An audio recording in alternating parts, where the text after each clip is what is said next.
Assalamualaikum warahmatullahi wabarakatuh.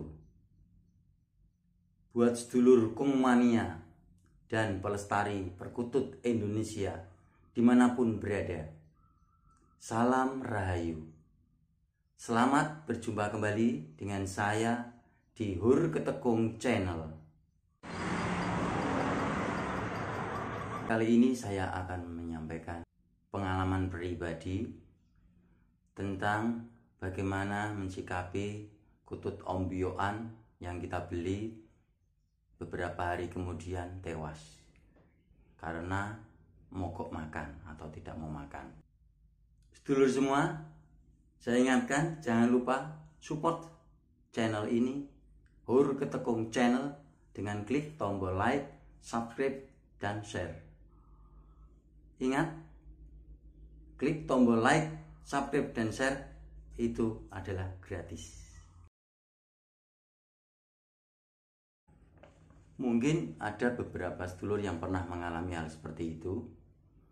Khususnya bagi para pemula, hal itu biasa terjadi dikarenakan kurangnya pengalaman, kurangnya pengetahuan tentang bagaimana merawat kutut yang masih ombyoan. Artinya baru saja tertangkap, entah itu kena jaring, kena pulut atau getah, kemudian juga kena caplokan pada saat malam. Khusus kutut caplokan pada malam ini juga bisa terjadi hal demikian. Meskipun kita tahu tidak semua perkutut ombyoan akan berakhir dengan kematian. Banyak yang bisa selamat, bisa hidup sampai lama, ya. Artinya bisa dipelihara sampai gacor.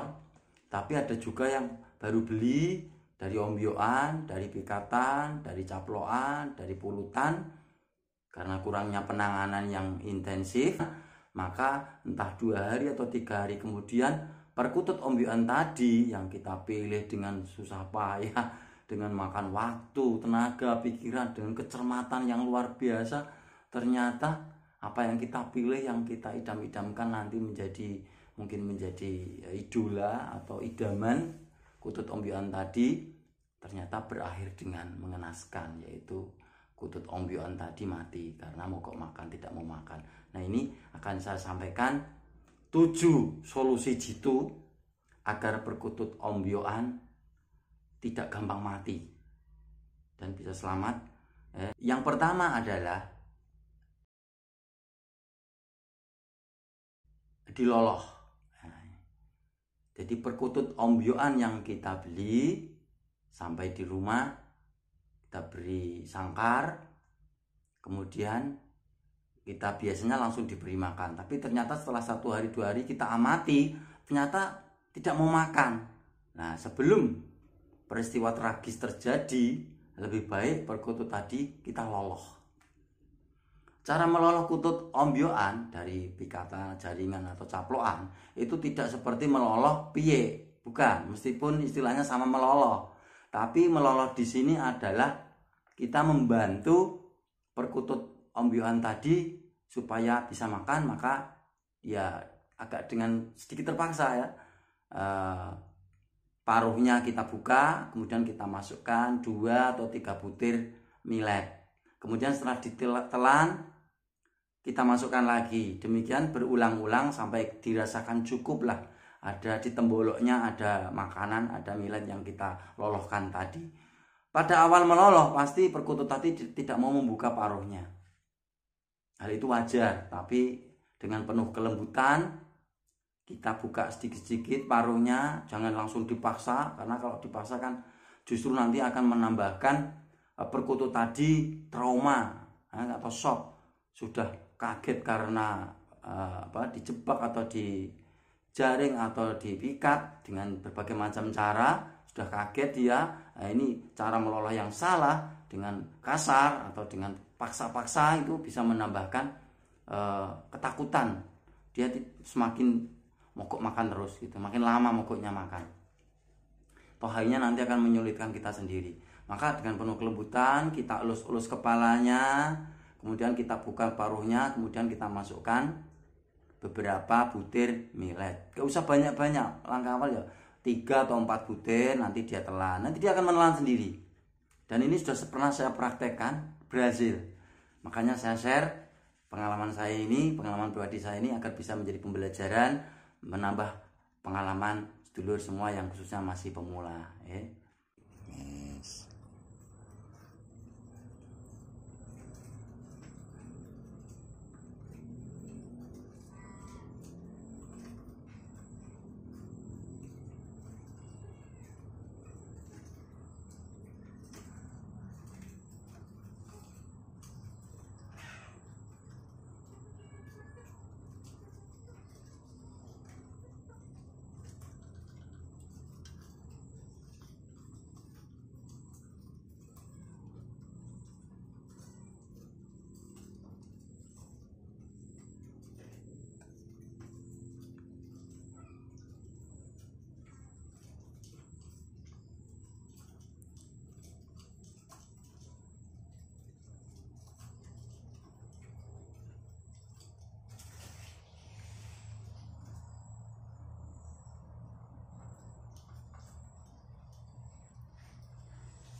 Kalau toh nanti setelah diloloh beberapa hari kemudian ternyata tetap tidak mau makan, dia mengandalkan lolohan dari kita. Jadi setiap hari kita meloloh, kalau tidak diloloh dia tidak mau makan. Maka kita gunakan cara yang kedua, yaitu dengan cara pakan disebar di dasar sangkar. Jadi dia dimasukkan sangkar, kemudian di dasarnya tadi kita sebarkan pakannya tadi. Nah, kemudian jangan dimasukkan ke cepuk, jangan dimasukkan cepuk pakannya, kita sebar di dasarnya. Insya Allah cara kedua ini dia mau makan. Untuk ilustrasi ya, ini saya beri videonya sebentar saja hanya untuk sekedar ilustrasi atau gambaran ya.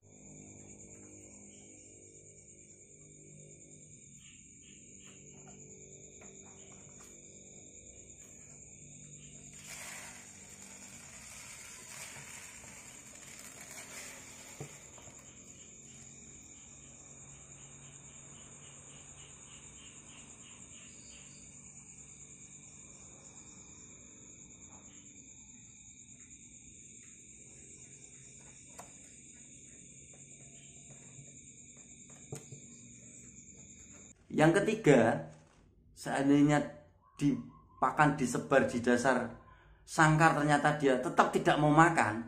Wah, ini mungkin ada perkutut yang demikian ya, termasuk perkutut yang bandel atau perkutut yang berjibaku, berani mati tidak mau makan. Maka gunakan cara yang ketiga, yaitu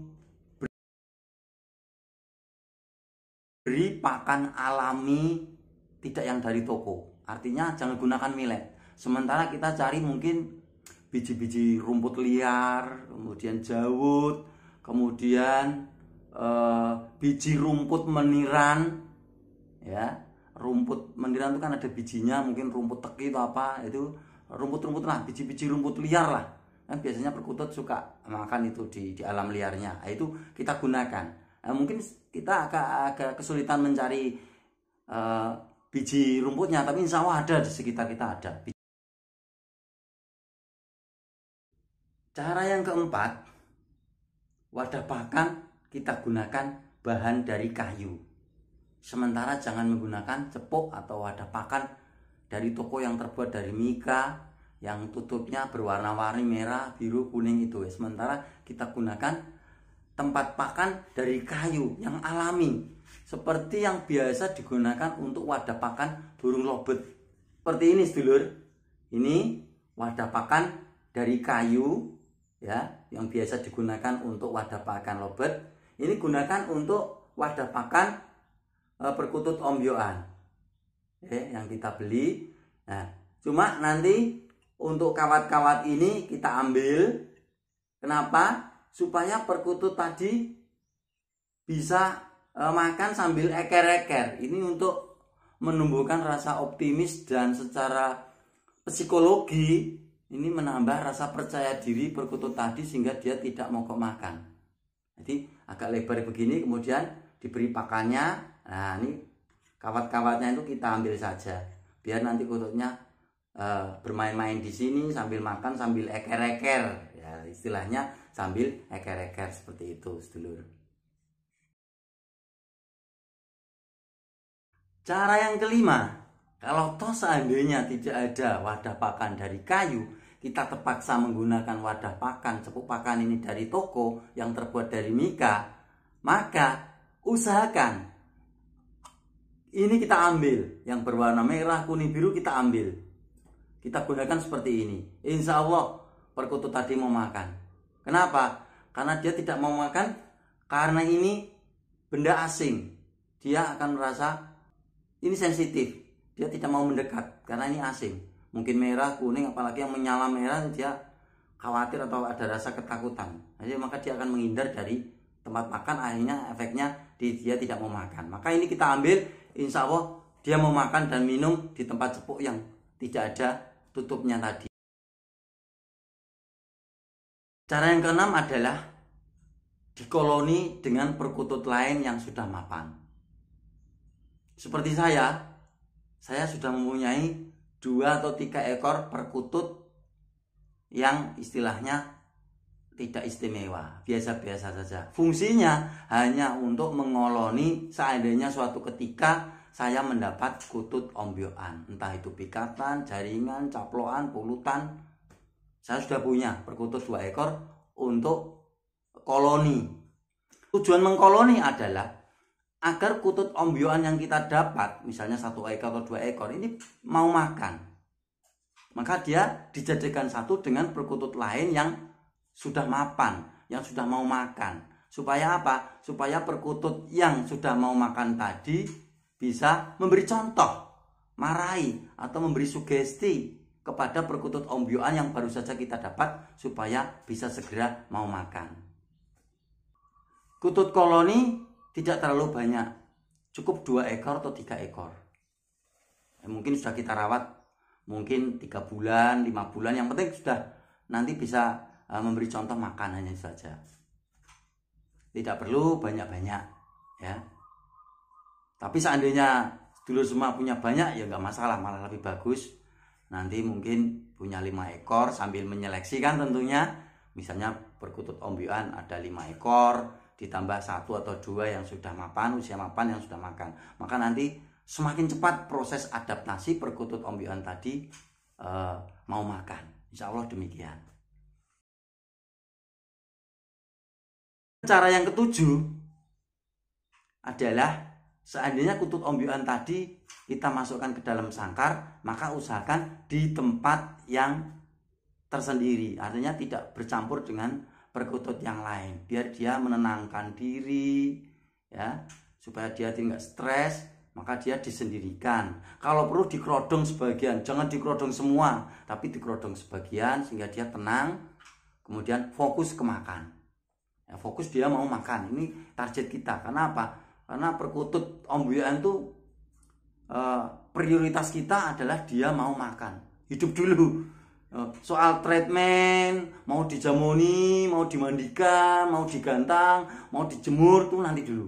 Yang penting dia datang, adaptasi di sangkar baru, tempat pakan baru, kemudian dia mau makan, sehingga terhindar dari mogok makan yang berakhir dengan kematian. Ini kita hindari seperti itu. Dan ini pernah saya coba, dan kemarin juga saya juga dapat kutut ombyokan dari sahabat saya yang bernama Muhammad Zainul Bahar. Di akun Facebooknya ada, itu seorang suhu perkutut dari daerah Sarang, Rembang. Ketika saya bersilaturahmi ke sana, saya diberi hibahan seekor perkutut punden yang didapat dari daerah Tuban ya. Itu perkutut tadi didapatkan dari suatu makam, tapi makamnya makam mana saya kurang jelas. Yang tahu beliaunya itu dihibahkan ke saya. Lah ini sudah saya beri sangkar, kemudian saya sendirikan. Ternyata ini sudah hampir 1 minggu ketangkap, maksud saya itu sudah mau makan. Ini harapan hidupnya kemungkinan alhamdulillah, mudah-mudahan saja kemungkinan hidupnya besar dan bisa berlanjut, karena ini hibahan dari sahabat saya Mas Zainul Bahar. Ini perkutut dari punden, pemberian dari sahabat saya Muhammad Zainul Bahar dari Sarang, Rembang. Ini dibahkan kepada saya. Nah, ini karena baru saja dapat, saya khawatir terjadi dia mogok makan, maka ini saya sendirikan sementara. Saya sendirikan di ruangan yang agak menyendiri agar dia mudah beradaptasi, mau makan dan bisa berkelanjutan. Sedulur bisa lihat dia hanya diam saja, tenang. Nah, ini yang saya harapkan, tidak gelabakan. Maksud disendirikan itu supaya dia itu menenangkan diri dari rasa kaget, rasa takut ketika tertangkap, ketika dia kena jaring, kena pulut, kena pikat dan sebagainya. Kita mengantisipasi, karena tidak semua perkutut itu bermental fighter. Ada juga perkutut yang baru saja ditangkap dia lulut, dia langsung makan, dia bisa langsung beradaptasi. Tapi tidak semua seperti itu. Ada juga yang perkutut-perkutut yang mempunyai sifat itu tadi, udah stres, tidak mau makan ya. Nah, ini yang berakibat fatal itu adalah tidak mau makan atau tidak mau minum. Maka ini kita hindari, kita antisipasi, kita bersabar diri, jangan tergesa-gesa untuk melakukan treatment. Kita gantang, kita jamoni, kita mandikan, ya. Ini sementara kita tahan dulu. Kita fokus ke dia mau makan. Setelah 1 minggu dia mau makan, silahkan kalau mau melakukan treatment. Saya ingatkan sekali lagi bahwa fokus perkutut ombyoan yang baru pertama kali kita dapatkan adalah fokus dia mau makan untuk kelangsungan hidup selanjutnya. Demikian, semoga ada manfaatnya meskipun kecil. Assalamualaikum warahmatullahi wabarakatuh. Salam Rahayu.